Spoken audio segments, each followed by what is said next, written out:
Komisi Pemilihan Umum KPU resmi menjadwalkan pemungutan suara Pilkada serentak tahun 2020 pada tanggal 9 Desember 2020. Pilkada dilaksanakan di 270 kabupaten kota di 9 provinsi. Presiden Joko Widodo berharap tingkat partisipasi pemilih tetap baik meski dilakukan di tengah pandemi corona. Ia menegaskan pemerintah dan KPU harus memastikan keselamatan pemilih dengan menerapkan protokol kesehatan. Tentu saja ini juga menjadi momentum yang baru untuk menampilkan cara-cara berpilkada dengan cara baru, inovasi baru dalam berdemokrasi di masa pandemi, baik itu dari sisi penyelenggara maupun dari sisi peserta.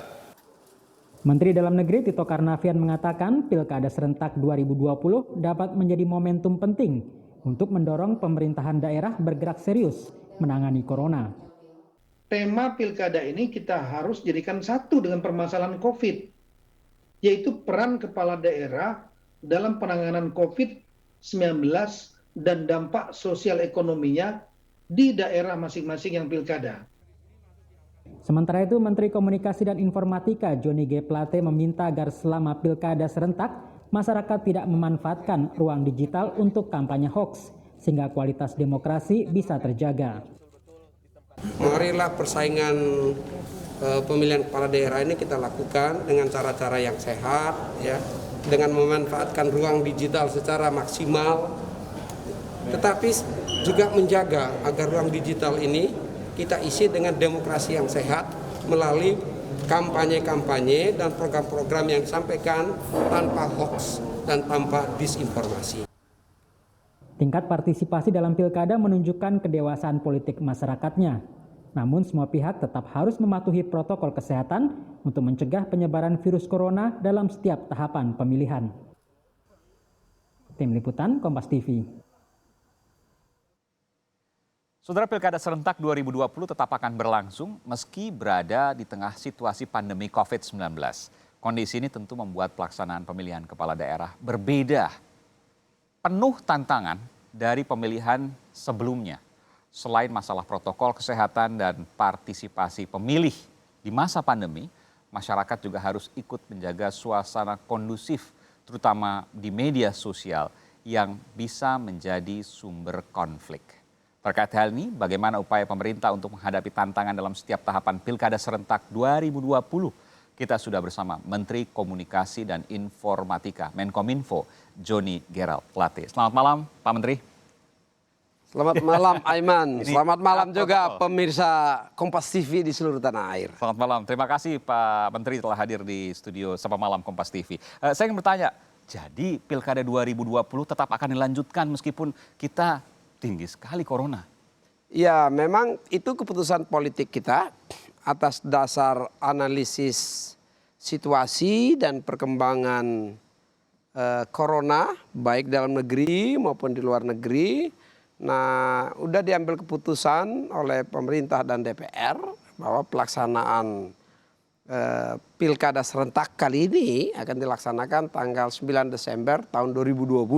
Nah, ini satu tantangan ya yang besar ya.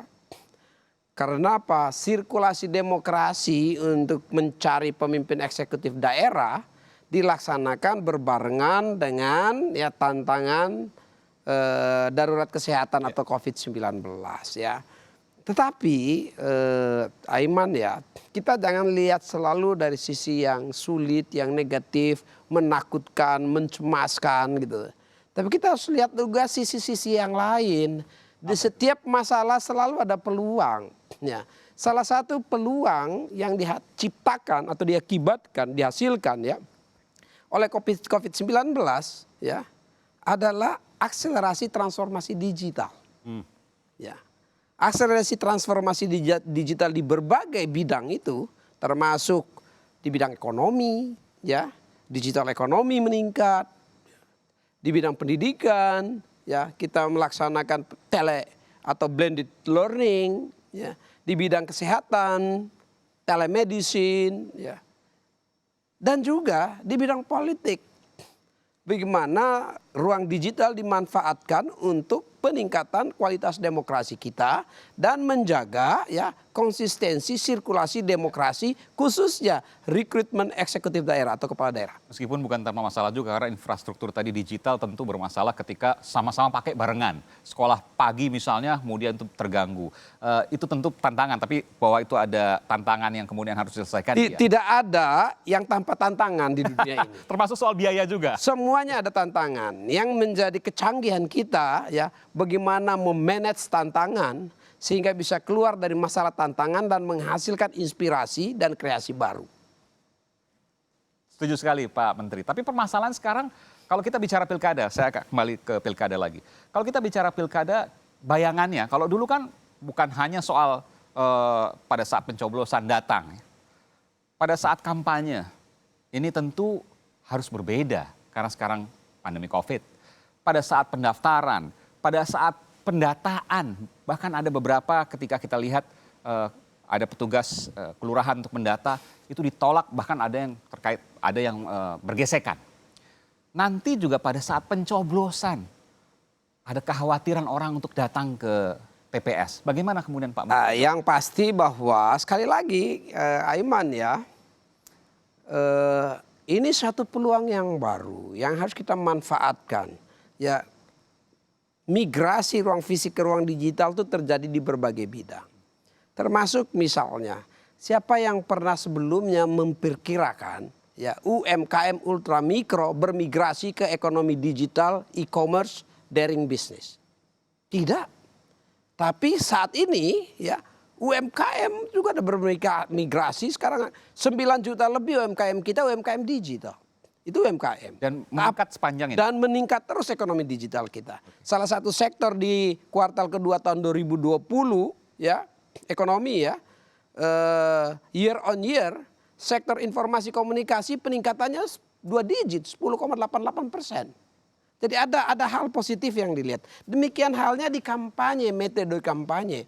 Kalau dulu harus melakukan penggerahan massa, biaya tinggi, ya, mengumpulkan jarak yang jauh, energi yang banyak, mobilisasi besar-besaran, merubah pola komunikasi dengan memanfaatkan ruang digital, transmisikan program visi dan misi melalui ruang digital.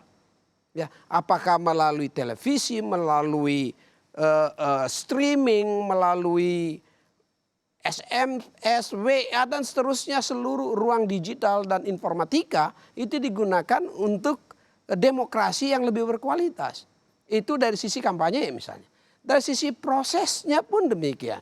Pemanfaatan ruang digital, ya, perpindahan data ya, antara penyelenggara pemilu, peserta pemilu bisa dilakukan secara digitized, didigitalisasi. Ya. Proses perhitungan termasuk misalnya perhitungan suara nanti, ya, electronic counting bisa dilakukan. Ya, barangkali electronic voting yang kita belum lakukan. Ya, betul belum karena ada tahapan-tahapan. Demikian halnya masyarakat ya datang ke TPS. Ya. Ada banyak tempat sudah merubah di Amerika, di mana-mana sudah menggunakan jarak jauh melalui surat. Satu saatnya nanti India sudah mencoba beberapa daerah untuk electronic voting. Di kita belum ya.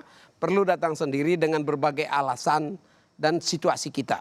Tetapi di sini yang kedua yang penting.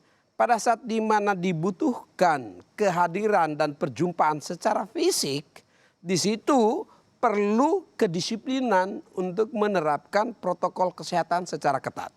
Dan penyelenggara pemilu, KPU, Bawaslu, DKPP, peserta pemilu, ya, pasangan calon, partai politik itu sudah menyiapkan bagaimana supaya nanti potensi ya second wave atau penularan di pilkada harus dihindari dari jauh hari disiapkan. Sehingga pilkada bisa berjalan pada saat yang sama potensi penyebarannya bisa dicegah, ya. Tetapi kualitas demokrasi kita bisa meningkat. Nah ini tantangan kita ini. Kita harus lulus ini. Kenapa Aiman? Karena demokrasi di Indonesia at the point of no return. Ya, yang ada kita maju dan meningkatkan kualitas. Tidak boleh balik lagi. maju, kita jaga, kecuali ada hal yang sangat luar biasa sekali. Nah saat ini pemerintah dan DPR secara politik melihat bahwa dari perkiraan situasi ya masih bisa dijaga. Makanya dari sekarang kampanye melaksanakan protokol kesehatan dilakukan secara masif di semua kegiatan dan aktivitas masyarakat. Pelibatan ya instrumen-instrumen negara kita, tidak saja pemerintahan ya, tapi spiral bangsa kita, akademisi, dunia usaha, media, tokoh-tokoh masyarakat ya, bahkan pemerintahnya sendiri, seluruh lembaga negara termasuk TNI dan Polri melalui Impres nomor 6 dalam rangka ya memastikan masyarakat di sisi yang satu mampu hidup beradaptasi ya dengan COVID-19, mencegah dan memastikan faktor kesehatannya itu bisa dijaga. Di sisi yang lain ya proses kehidupan bisa berjalan dengan baik, termasuk ekonomi, politik, dan pilkada itu sendiri. Sehat tapi produktif. Sehat dan tetap produktif di berbagai bidang, termasuk di bidang politik. Oke. Nah ini dari jauh hari kita lakukan sehingga hari H pilkada tanggal 9 nanti turn out. Yang penting itu turn out. Oke. Jangan sampai nggak datang. Secara perencanaan mungkin semuanya akan bisa beralih ke digital.